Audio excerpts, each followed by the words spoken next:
Good evening. You're listening live to the Xtreme Movie Show. I'm your host, Rob. Alongside me tonight, I have from the Milwaukee man himself from the great Midwest. That's Dr. Tepper, a.k.a. RDV. And I also have the young 20-something millennial, my guest on the Twin Peaks episode, who did not know Pearl Jam or never heard of him, or Eddie Vedder. Pixel Balboa is in with us tonight. We are covering Rocky V and comparing, contrasting, if we were in English class back in high school when it actually Rocky teach you IV. critical thinking skills. Yes, Rocky IV, which AKA Rocky V will be next week. Unfortunately, we have to cover it. But Rocky IV director's cut versus that. And don't interrupt your elder, sir, ye of the cream soda, whatever. Which brings us to a sexual discussion about Rocky as people start filing in here, because we've talked about how Rocky is a great film. Rocky II nearly as great, 1A, 1B. And how in the 80s, Stallone had this template for Rocky films where he'd kill somebody off early. There'd be an emotional thing. Adrian would come and say, you're going to win. You can't win. He'd have the fight and he'd win. End of story. We don't care because we like it. It's entertaining. Rocky IV to a lot of people is either the worst or the best movie in the original franchise for lots of reasons. And I've described it as this, and it's not an insult. It's an 80s movie that has Rocky Balboa in it. But I got to give Stallone credit, and I give him even more props in here because I mentioned before, Clubber Lang's role, while really limited, was very effective. And then here we get away from the scary black dude like Apollo Creed that he ends up having to fight, or in this case, wrestler Hulk Hogan, Thunderlips, before he was popular. And so we've just got to state the obvious. Dolph Lundgren, who is a legitimate athlete, okay, he's not some scrub, he's not some pretty boy. Dude's impossibly good looking. He's every bit as sexy and shiny and got the Vaseline all over him, just like Jack Reacher did. How we talked about a bunch of man stuff with him earlier. And this brings us to Pixel drinking that Starlight Stardew soda or whatever. And that's a drink that somehow is appropriate because you know what, Pixel? This all started not with you and not 20 years ago when you were born, probably to a Pearl Jam song, probably to Even Flow, which I'm half making fun of because we know how that stuff would flow back in the day. Back in the 80s, Coke did the unthinkable. They tried changing their original formula to New Coke, the classic Coke, the Coke with cream, the cream soda Coke. Because when you showed me that can tonight here off screen before we went live, I went, what the hell is that and why the hell do you have it? Because the only other Coke that was worth anything in the 80s that was extremely popular was Cherry Coke. Starlight Coca-Cola. What the fuck is that? And why the hell are you drinking it? It should be Cherry Coke or regular Coke, and that's it. So I know this isn't a snacking aid episode that shows in the hiatus. But again, as a 20-something millionaire of this, you cannot appreciate what a big deal it was that Rocky IV killed communism. And unfortunately, in today's world, he's not around in Ukraine, so we can get rid of it. But you have no idea how big this was, because in the 80s, all you had to do was wrap a flag around it, a few montages, a music video, and you were good to go. Nothing epitomizes it more than Rocky IV here. However, the man from the Midwest, RDV, he mentioned the director's cut. Came out a few months ago, and we had a discussion about whether we should talk about Rocky IV or the director's cut. Tonight, as people are filing in here on the Xtreme Movie Show, we are going to be discussing both because it's so different. I think, and I want to say to you, RDV, and I'll hand it to you for your first impressions here, totally different movie. And we've gone from the 80s, where we were lucky if something a couple years after getting released would be on VHS, to DVD, to some extra scenes, deleted scenes, director's commentary, director's vision.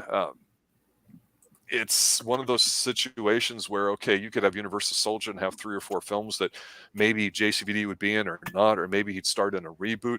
But for God's sakes, none other than Blade Runner had so many damn endings and different cuts and things over the years. You go, what's canon and what's not. So I know you're probably going to expound a lot on the director's cut because you watched it, and it's available on Amazon for those that are interested. I happened to catch that today, but last night I watched the original one. I'm not a fan of Rocky IV. It's entertaining. It's fun as hell. I won't turn it off if it's on, but I'll never go say I want to rewatch it or it means something to me. It's just a classic 80s film. It's very successful, and it's a lot better than a lot of 80s films, but it's not my cup of tea, to quote Moranya here in chat, saying Dolph Lundgren was never a type. Dolph's definitely got a certain look, but he's the real deal, and he looks like it here in this film. But I got to say this. Rocky V, I don't know. Rocky versus Drago, I thought was a great name for what Stallone wanted to call this, because Stallone decided he wanted to go back and tinker with it, and he can do it. And I thought he hit a home run with the director's cut. I think it was fabulous. Totally changed the tone of it and a bunch of other things with it too. So let me hand it over to you for our initial impressions before we go to Pixel. RDV, what'd you think of the director's cut? And just quickly compare that to the original film. Well, I was gonna say there's a huge difference compared to the original. And Rocky IV, Rocky versus Drago. The tone is totally changed.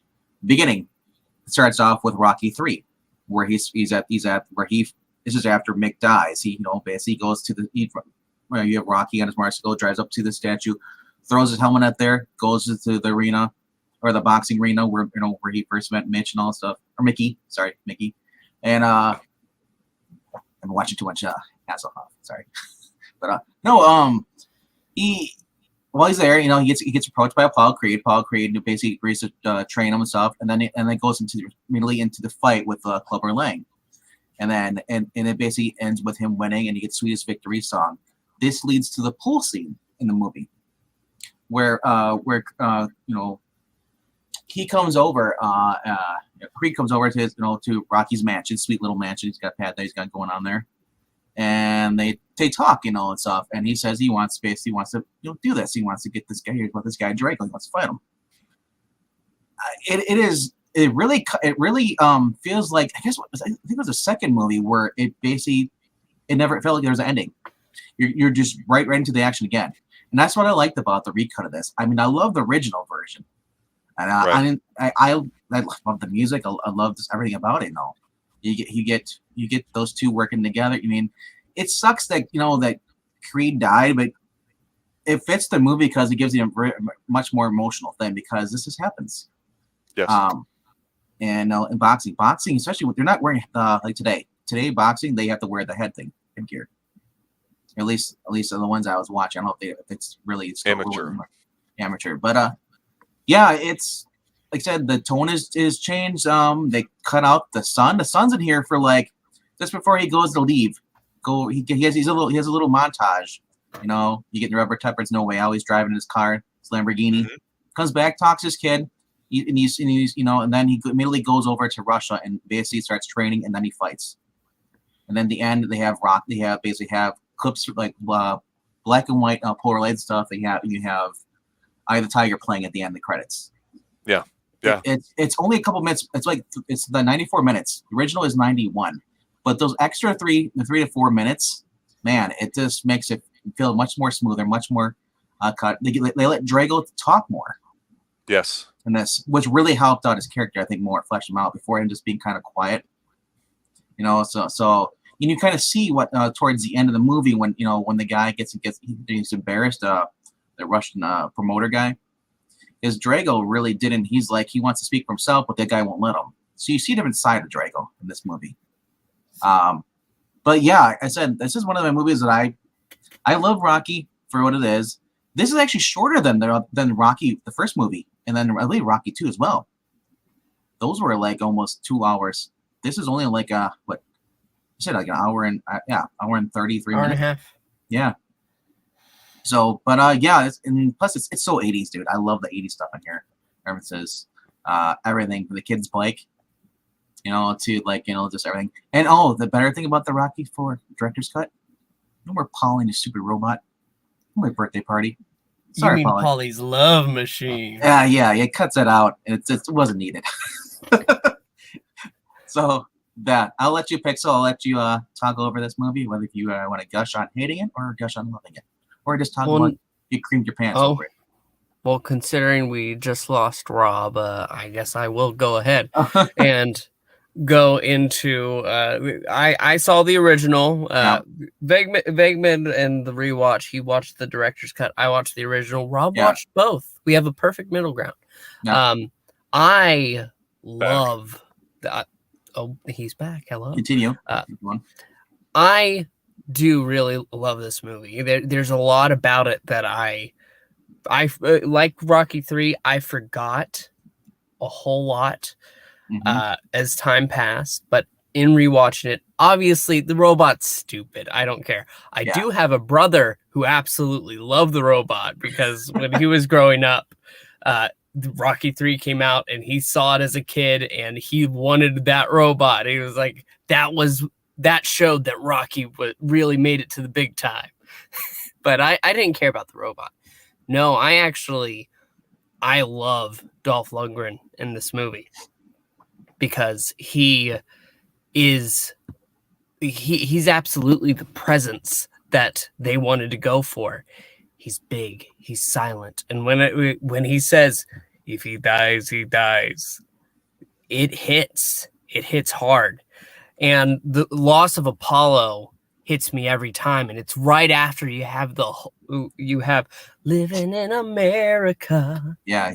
And that Yep. there's Do you know who just that person is, Pixel? I'm being serious here. I'm not trying. I know, but this Pixel. Do you know who that singer was? I do. I can't remember his name at this Starts very with J. second, but I do know him. His initials are JB. James Brown. Oh, Do you- now you just tell me the answer. Well, but Yes. okay, that's the name. But do you even know who he is? I mean, yeah. I don't know What's he known for? his music. What kind of and music? dancing. Godfather of Soul.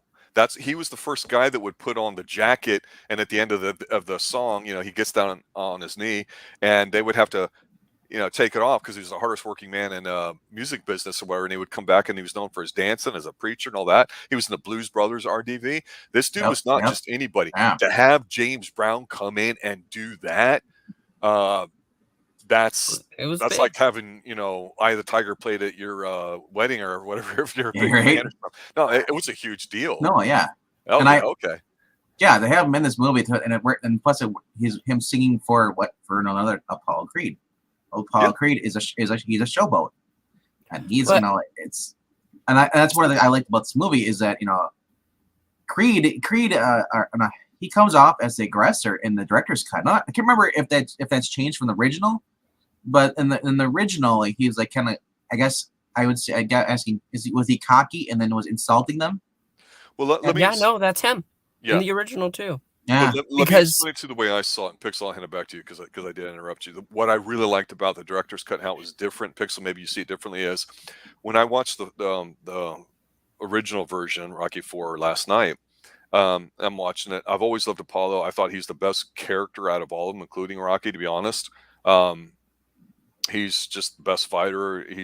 They could have done a lot more with him, like you could say about a lot of characters, especially Paulie. But to me, where it changed was that in Rocky IV, it was more of the, I just got to do it, boom, done. And the way he would act, I'm like, that's not the Apollo we know from the first two films. Or Rocky's like, well, maybe we should have postponed it a few weeks for it to get more in shape or this or that. And he's blowing off and all that. That just doesn't feel right at all. I'm not saying the acting was bad. Physically, he looks great, looks tremendous, another hunky guy. But in the director's cut, and like Pixel, I want to see your take on this because you only saw the original, but RDV maybe can chime in, is that they made it more about there's an old expression that's going around the NFL with quarterbacks making a lot of money or basketball players that make a lot of money, but you think they're not worth it. And they say, well, those who know. And what that means is, talent spots talent. If you're a con artist, you can spot a con artist because you know how to think like one. It takes a murderer to catch a murderer and all that stupid shit, right? But the point is Apollo's a warrior. He's a fighter. He wants to go out on his own terms, and he's earned the right to do it. And so the whole thing with the director's cut, they kind of changed it to give that a little bit more meat on the bone. So it's not just a throwaway kill scene for Apollo. Mm-hmm. And I like how they did that because that is a legitimate thing. It's so hard to train and work your whole life to peak for a particular time and performance, and there's no guarantee it's going to happen. And when you're older, recovery is not good and all these things. I liked how the fact that they just made it where he just wasn't one-dimensional, because Bob Lang was as one-dimensional as it gets. But boy, Apollo really seemed like that in the original version. But in the director's cut, I thought they made a noticeable change. Yeah, in this at the press conference, the director's cut, they actually Creed really comes off as the aggressor in this one, and then Drago goes to speak, and then Newspaper's like, "Can he speak for himself?" He's like, "Yes." So, it's like, and he gets cut off, and it's like, and they're like, "Well, and he gets insulted by his own promoter, the Russian promoter, because they won't let him speak. He's okay, because they're communists. He's not allowed. He's just the meat. He's not supposed to speak at all because they're overseas." And I love that, like the promoter gets in the back of Creed's face. He's like, "Creed's like, we shouldn't be fighting you. You're a has-been." It's like, my fighter here is 13 years younger than you. He doesn't need to fight you. We want to find the champion, Rocky Balboa. That's what they did in the director's cut. And like, oh my, and then that's in the original too. Yeah, I mean, oh my gosh, it's like, but I love the fact that like they cut off Drago. He cut off Drago because he wouldn't let Drago speak. So it made Drago kind of resent the guy a little bit. So then it makes sense when Drago goes to fight Rocky later on. You know, it's how it's not up to the other guy's standards. He kind of breaks away from what the promoter wanted. You know, because Drago gets mad and he's like, I want to fight for myself. So, well, that really comes through towards the end. Drago breaking out of his shell. But I'm saying that really adds into it a director's cut because that wasn't in the original. They really fleshed his character out more. Because otherwise, I was like, why was he doing it towards the end? It's like that didn't make sense to me. So that really clarified it. It made sense to me, but okay. But no, going back to Apollo, I'm going to have to disagree. I still got exactly what you're saying. They may have fleshed it out more in the director's cut. I still got exactly what you were saying though in the original. Apollo saw him coming in. We want to fight the champion, Rocky Balboa, and he was like, "I'm going to take this moment and I'm going to push through and I'm going to fight this new punk that's coming here." And he tells Rocky that before this is over, he'll understand what it means. And it's a fight for the soul, really. And Creed couldn't keep up to it. And he tried to. He had the big moment where he's bouncing around on stage right before the show. It's not just an exhibition. And that's shown straight through to the end where he's dead on the ground and that loss hits him. And Rocky doesn't have anyone after this. That's the big thing. He has Creed's trainer there, but he doesn't have Mickey or Apollo. It's just him trying to keep up this fight, and he's going to see it through to the end. And Drago, yes, in the original, he only has that moment towards the end where he's like, I'm not doing this for you, because he didn't expect this little man that came up on this, came into the ring to beat him as much as he has. And he's saying towards the end, I'm not doing it for the people of Russia or anything. He's doing it for himself. I love all of that. And this movie shows that. Yes, you have this stupid thing with the robot. Yes, you have the kid coming in. He's like, yeah, Dad, okay, that's there. I don't really care about that. The kids at the end, the fight scene is what really made me didn't like that part in the very beginning of the original movie. They cut that out where the kids are watching on TV. Oh, and rooting for him. Yeah. Yeah, they cut that out. What they did actually is they had I think they lengthened the training montage where Rocky's, he's working out on the farm and snow and stuff. Then you see Drago just beating the crap out of his opponents. Like he just after they really added on to that. They said Talia Shire's character where she didn't want him to fight. She was worried about him. He's like, well, I want to fight. It's back to basically Rocky 2. He's like, I want to be a man. You won't let me be a man. Let me fight. Well, let's talk a little bit about the setup here because, we may have different takes on Apollo, and I like how he's fleshed out more than basically, paper character like I thought here. But I'm going to go back to the 80s, having lived it and being there at the time. So in middle 80s, with the Cold War going on, and again, we try not to really get too political or PC on this channel. We just point out some stuff that's relevant to the movie, and that's it. We're not necessarily taking positions or sides. I will say, growing up as a teenager in the 80s, I clearly remember Carter. I clearly remember Reagan. And like I said before, the Xtreme Movie Show is an 80s-based movies channel, and overall it's a part of a media-based empire that we branch out in other things too. We talk about some TV and other things. So we have a lot of pokers on the fire, as it were, and we try not to get political, but for the 80s, you cannot sit there and ignore the fact that a lot of the 80s action films were a fantasy for the middle class that all of a sudden now inflation got under control, and by 83, 84, people had a lot of disposable income. People were doing a lot of things to quote unquote better themselves as an individual. Greed is good, jogging, nutrition, all sorts of stuff. People were not afraid to go out and live life, and we joke about cocaine, we talk about all sorts of things. But the one clear overhanging thing was that everyone in America thought, we have opportunities to have whatever life we want, and dream better. Otherwise, it is, and it's hokey sounding, but that's what appealed to everybody in Rocky 1. Just being the best that you can be. But on a bigger scale, like I said, sometime around 82, 83, this thing really took hold in movies, and blockbusters became the norm. Again, 94-minute movie, 3 montages plus a song that's 12 to 15 minutes right there, just in music videos that you'd see on MTV. So again, Stallone was very smart in the way that he created the template for the Rocky movies and fleshed it out and altered it for the times. That's not being lazy necessarily, but that's being smart and going, well, what's relevant this time that I can put in it, and doing the training montages and everything else works, right?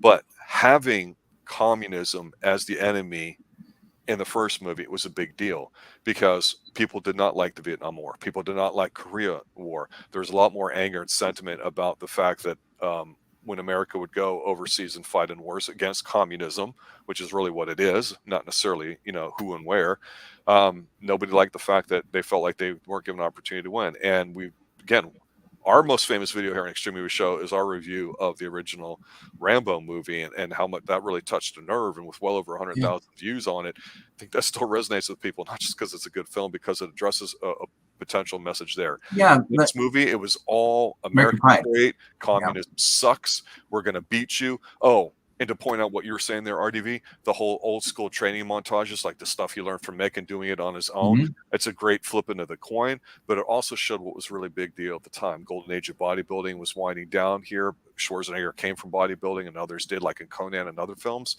And you've got this Russian giant who can't think for himself. It's implied almost like he's a test tube baby, a genetic freak, was a 6'4", 261, jacking him up with steroids and everything, can't even speak, like he's got an IQ of 90 or something.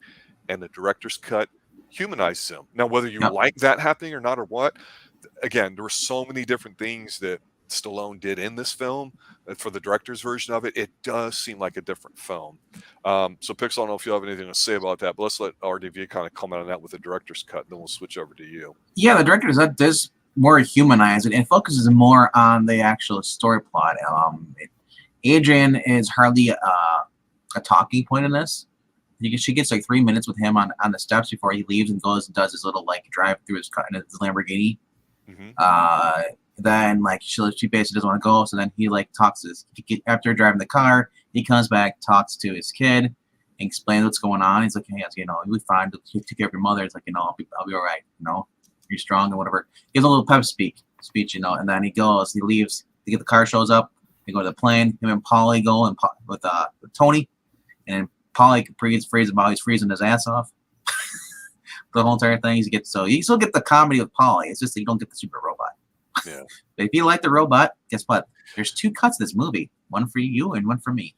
Well, apparently they have to pay residuals to the creators of the robot. Probably. That's what I'm thinking too. And also Bridget Nelson, who he had just gotten married to roughly around this time and been married to for a couple of years. So her scenes were cut to a bare minimum. So yes. They were a power couple back in the day. Yeah. She's barely in this. She's in there, and but she does have stuff she even in the press conference is her big role, where she says, "Why do you insult my husband to Creed and all that stuff?" It's like we're here just to fight. We're not here to start anything. And they really make Creed come off as the pompous ass, and he kind of was in the first movie too. He was that way. So he's having a midlife crisis again. But there's a reason for that. I mean, I understand that, because I didn't say it was a bad thing. I'm just saying they kept that part in there. So I love the fact that it's more effective to me in the director's cut, showing the ending of the third movie. So for those who haven't seen this in the past 5 years when it came out in the theaters, you didn't okay, there's Creed. Okay, I don't remember the last movie. I don't remember watching it. All stuff. This makes it so it's fresh in your memory. So when he goes to fight and he ends up dying, it hits you harder. It happens in this movie too, man. It happens in the original cut as well. It starts off with the fight with Clubber Lang. It ends there, and then it goes into the fight with Rocky and Creed. That last fight. Well, no, they cut that. Yeah, they cut that part out with Rocky and Creed. Okay, well, they didn't hear. I mean, it's no. I'm just saying. I'm just saying. They really essentially they added this stuff in there to make it more hit home. They got rid of the fight with Creed. Like I said, there's so much stuff in the cut here to make stuff much more dramatic, much more emotional. They got rid of a lot of the humor. There was still humor in there, but not a lot. Like I said, it's straight to the point. Where this movie, even though it's 94 minutes, feels like it's half an hour because you just get so engrossed in it. It's a little less goofy 80s dated and more drama, I think. So I think it's an upgrade. They also cut Rocky's speech towards the end here. He still has, if I could change, you could change, but it's not as long as when they did for it. And then they play Eye of the Tiger. Yeah. After that, I saw that. I saw about that too. How in the director's cut he adds on about Apollo, which I will admit I think that was missing towards the end there, in the original cut. But I think that message about change is really it does hit like they want to, because when you get to that final fight in this movie, and you have the world witnessing who's going to win. Is it going to be the Italian stallion from Philly, or is it going to be DRAGO? Is it going to be the power of Soviet Russia? That's what the world's trying to wait and see. And then when Rocky does it, he has the people in the stadium in Russia chanting his name. It's powerful. I feel that power straight through. And it's the power of the American ideal, which, again, going back to what I said earlier, was, a lot of people thought this movie was hokey because it was so cheesy, but that was the 80s. And again, say what you want about politics. I'm generalizing here, so some people can get pissy. I don't really give a rat's ass. But the idea here is that everybody around the world wants to be free. And if you're living in a communist regime, you're not free no matter how much you think you are. And despite what's going on in the world today, these things have been going on for a very long time. They just don't come from nowhere. This was just the latest version of it back then. Hell, the Soviet Union from back then doesn't even exist anymore. So that being said, at the time, it was a really big deal because a lot of people thought, wow, the popularity of Rocky in America in general, and their pop culture was a big deal overseas. And it is propaganda. Right now, most movies are made for the Chinese market, not the American market. We lament that, but that's the reality of it, especially with Marvel, DC type films and other things. We know that a lot of censoring has to take place before a movie gets released, otherwise you won't get funded. Back then, when this came out, it's the idea that a lot of people who live under a communist regime don't want to be communist. They know what it's like to live in it, but they hate it, and that's why a lot of people came to America. So this whole cheese fest 80s thing, I don't know how Stallone looked at it, and humanizing him in Apollo, I think, were some of the main reasons he wanted to do that. But I wanted to touch upon a comment I saw here in chat here by Silver Call about Creed 2 wanting to be a part of the conversation. I'll just say this because we will get to that film. We're going in order. When the idea of Apollo's son being able to do a film came out, was intrigued by it because Rocky Balboa 2006 is actually a very good film. 5, a lot of people don't like and think it's the worst in all the series. I'm not going to disagree with them. It's one of the lowest ones for me. It has an interesting idea, but I think the execution of whatever doesn't work. So I've never seen that. Well, we'll get to it. It's a good idea, but the template's kind of still there, and Rocky Balboa really works. But when Creed came out, and it's his son, and you get to see Rocky in it, okay, that's the way to modernize it. And so Stallone really got his teeth into it. Creed 2, I wasn't the biggest fan of the Creed character, Michael Jordan. He looks great in this and that, but he still looks like one of these skinny guys that put on a lot of weight. He's a phenomenal, good-looking guy, athlete, but he lacks what I would call the old-school physicality that I've talked about a lot that we grew up used to in the 80s. I mean, look at Dolph, for God's sakes. He's in his 60s now. He could come out and just be more intimidating than Michael Jordan ever could be. And in Creed 2, we get a different side of his character and why it's a big deal. And there's some great drama scenes in Creed 2. And it's great, but it's also a bad thing for the movie when you start realizing, not really giving a rat's ass about Apollo's kid. I don't know why. I don't care. I'm not saying he's doing a bad job. I'm not saying it doesn't. I'm I'm not saying it doesn't. Look I'm good, but I was never. more interested in the older characters. I'm just saying that without trying to give too many spoilers. I'm just gonna say right now, the Creed movies, I never cared to watch them because the whole point is like watching Rocky. It's like I don't care to watch Rocky's son, fight against Creed's son or like that. It's like I don't want legacy fights. The trailer was perfect when the guy turns around and Yeah. at the end of the short trailer clip as a hype video, you see Drago on the back of his jacket. It's that 80s orgasm. We're like, oh my God, Drago's around. This is his son. If Holy you want to shit. How do see you do it? if you want to see Rocky training someone, watch Rocky 6. Or Rocky 5, actually. We're Say gonna Rocky get 5.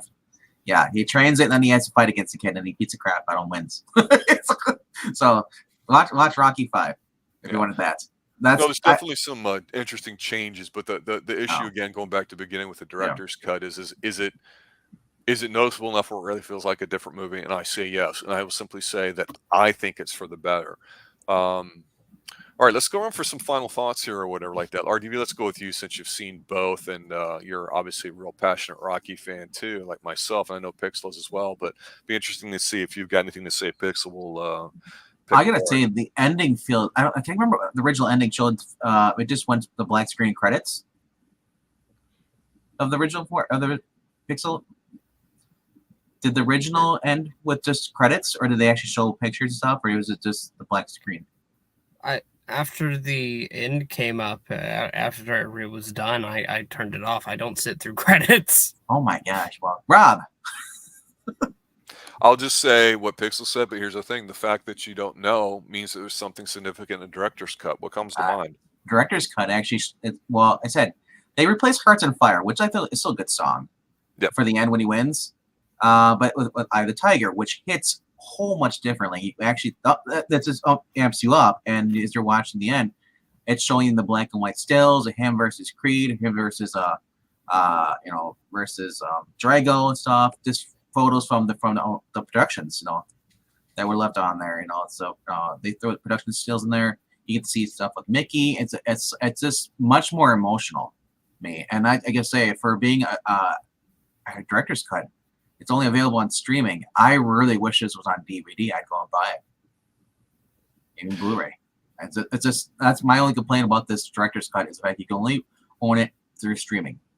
Yeah, and that's a bone of contention, I guess, and I can't be too pissy about it, but you and I were talking about doing this and we started it, and we both checked to see what was available and where, because we're in different regions. Things can happen. We have overseas listeners, a lot of them too. People are in different time zones. You and I both acknowledged that it was on was it HBO, and we're like, great, we can do the whole thing. And I went to go look for it, and I'm like, no, it's just the original one. I guess it was on it for a limited period of time. It's all these new streaming rules that we that aren't consistent for each release. A couple months ago, I'll tell you about this. It was on HBO Max, but it wasn't listed as Rocky versus Drago. It was Rocky 4.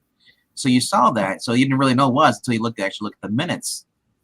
So it actually said like 94 minutes, which normally is 91. Yep. I confirmed it with my friend Action Comics. I was like, because he has HBO Max, I don't. And he said, "It's like, oh my gosh, it's like they actually have it on there." It's like took me a minute to figure it out. It was like, oh my gosh, they just didn't announce it. So it was on there. So I don't know if it was a glitch or whatever. It was only for a limited time, so it's gone. But it's on Vudu for like, what, or even on Amazon. Amazon's like $4 or something like that. Yeah, I think. Yeah, Amazon wanted UHG. With Prime. It's $2.45 just to rent it. Yeah. Okay. It's cheap. Yeah, it's $15 to own it. I think on I believe $15 if you want Ultra HD. I have HDX for Vudu, or $4 a rent on Vudu. I really recommend you check it out. It is. Yeah, if you're a fan of the series at all, it's definitely worth a watch, no doubt about it. And whether you think it's better or not, we'll obviously leave that up to you if you haven't seen it. But it's remarkably different, just the way he did it. Because again, about a third of the film is what's different. Literally, it's not just 3 extra minutes and a few things. When you think, oh well, how much was the robot on here? No, it's significant, and it has definitely an emotional impact. Much different, much more adult, less cartoonish kind of. Yeah, thing. they really made this cut more serious, more about just him. They took away any of the humor that was in there. It was kind of pointless. It just makes you really like you're emotionally invested. Like, come on, bro, Rocky, kick these guy's ass. You know, and you're emotionally tied to it. Like I said, the first movie, it distracts you when they have robot in there. I think Creed was playing catch with his kid, or wasn't he? Or was he Yes, playing? Creed was playing with his dogs in the pool watching. Yeah, the TV. pool. But was Rocky playing catch with his kid? He was working on his car, Yes. I think. Because they cut that. They cut somebody was playing with their kid, and then it goes Rocky. right. That's Rocky. Goes right from Clubber Lang Yeah. right to Creed in the pool with his dogs and his wife on the chair. So I will just go ahead and say I just took a look. The credits have the black and white photos too, so it's Yours do? Okay. Yeah. So they just changed the music then. Yeah. But for my final thoughts, I still love a lot about this movie. Yes, the robot's stupid, but it doesn't take away from the film for me. I can just shrug it off. It's there, and it doesn't have any impact on the ending. It doesn't take away from Apollo's death. I do really like this movie. Watch the director's cut and tell me how much you feel it is different. Well, I'm not going to pay money to see another cut of the film when I can watch it for seriously? free. You're not going to pay like $2.45 on Amazon? $2.45? You cheap bastard. Yes, I am. But that's the end of that. So yes, you're cheap, and you've now announced it to the public. Thank you. Any other final thoughts, Pixel, as we wrap it up tonight? No. I said what I'm going to say. I think it's still a decent movie. Yes, they have some stupid stuff in there, but the point at the end, when you see Rocky come at the end of the day, he beats Drago, he avenges Creed, you could say, it hits right. I'd say it hits harder because they changed the actual sound effects too in this movie when he punches people. It's much more gut wrenching. Yeah. And they edited to the fights where obviously we know that the fights are really choreographed. And if you've seen any of the behind the scenes stuff with Stallone choreographing it, or just him and everyone talking about the fights and all the alleged stories about injuries and stuff, all that, it's cool and everything too. But you realize how much work goes putting into it. And to me, the fights are the least climactic thing about all the whole film, because they're not sports movies, they're dramas. And that's, I think, one of the main reasons why he wanted to change 4, because he realized its cartoonish 80s nature probably took away from the vision he originally had for it, and not necessarily in a bad way, of course. It's been quite some time since the movies come out. The other thing that's cool about this, I forgot about this, they actually do zoom out on a lot of because during MTV they had all the hype and stuff, they had to do the reaction shots stuff, they had to add, everybody was popular, so they zoomed out a lot of the shots, so you get to see more widescreen versus like zoomed in full screen on some of the cuts, so you get to see more of the background stuff. And I'll close with this. Slithers mentioned something in there about Duke's speech in Rocky. I'm going to say this without marking out. He's absolutely 100% right. If you don't know what I'm talking about because you haven't seen it, do not look it up on Twitter or YouTube or anything. Let it come to you naturally. I guarantee it will pay off in spades, because I think the best line in this film was when he's in Russia and he's playing chess, because I think the actor really could play chess, and he's like, "Hey, champ, can I come in?" And Rocky's there, and it's like, "Hey, cold weather we're having." And you're like, "Okay, great. We're seeing more of him." And he goes, "Look, you know what you came to do. Do it. Apollo was like my son. I raised him. You know what you got to do. Do it." And I'm like, "Fuck yeah, I want this guy instead of Mick. Seriously, I do." And when we get to Rocky Balboa, no matter how much we might bitch about 5, or maybe some of us might like it, and I have not watched it since the theater, so that's been over 30 years, I think. It'll be interesting and probably boring, probably the worst watch. But I'm telling you, in Rocky, when we get Duke giving a speech, Slither's 100% right. It fucking makes you want to run through a goddamn wall what he does with Rocky, because they're older and they got to figure out how to fight this younger guy. It's fucking awesome. No, I'm getting chills just thinking about Rocky Balboa 2006 because it's a great film. I'll go on record saying, despite the bombs that Stallone had since late 90s, I like Get Carter. It's a guilty pleasure of mine. I can't stop watching that film. The music, the cutscenes, Mickey Rourke, the horrible lines. I think it's fantastic. But it was Rocky Balboa in 2006 that made him relevant again. And Duke's speech in it. When we go through the whole series, maybe we'll talk about what was the best fight, what was the best lines, what was whatever. Duke's speech fucking is the whole movie. It's the only reason to watch it. The hell with Rocky and what happens in it. I'm telling you, it is 100%. All right, guys. I want to thank you guys for listening, showing up tonight. Obviously, we're going to continue with Rocky 5 next week. The man from the Midwest, RDB himself, a.k.a. Dr. Tepper tonight, Pixel Balbo, the young 20-something millennial, guesting with me on our Twin Peaks. Check that out as well. After Twin Peaks, we're going to have to come up with something else. I don't know what that will be, but we'll see. I don't know, but I got to go drive my car. I got my black Jelpa Lamborghini. I'm just going to blast to No Way Out. I'm going to continue wearing my sunglasses at night. There is no easy way out. Sometimes there's, when you're driving, no shortcut home. I don't want to pacify you. I don't want to break you down, but I'm feeling like a prisoner in Pixel's hometown. In the Burning Heart, there's a quest for peace, a quest for answers. All right. Have a good night, everybody. Thanks for listening. As always, stay extreme. Good night. Just want to go the distance,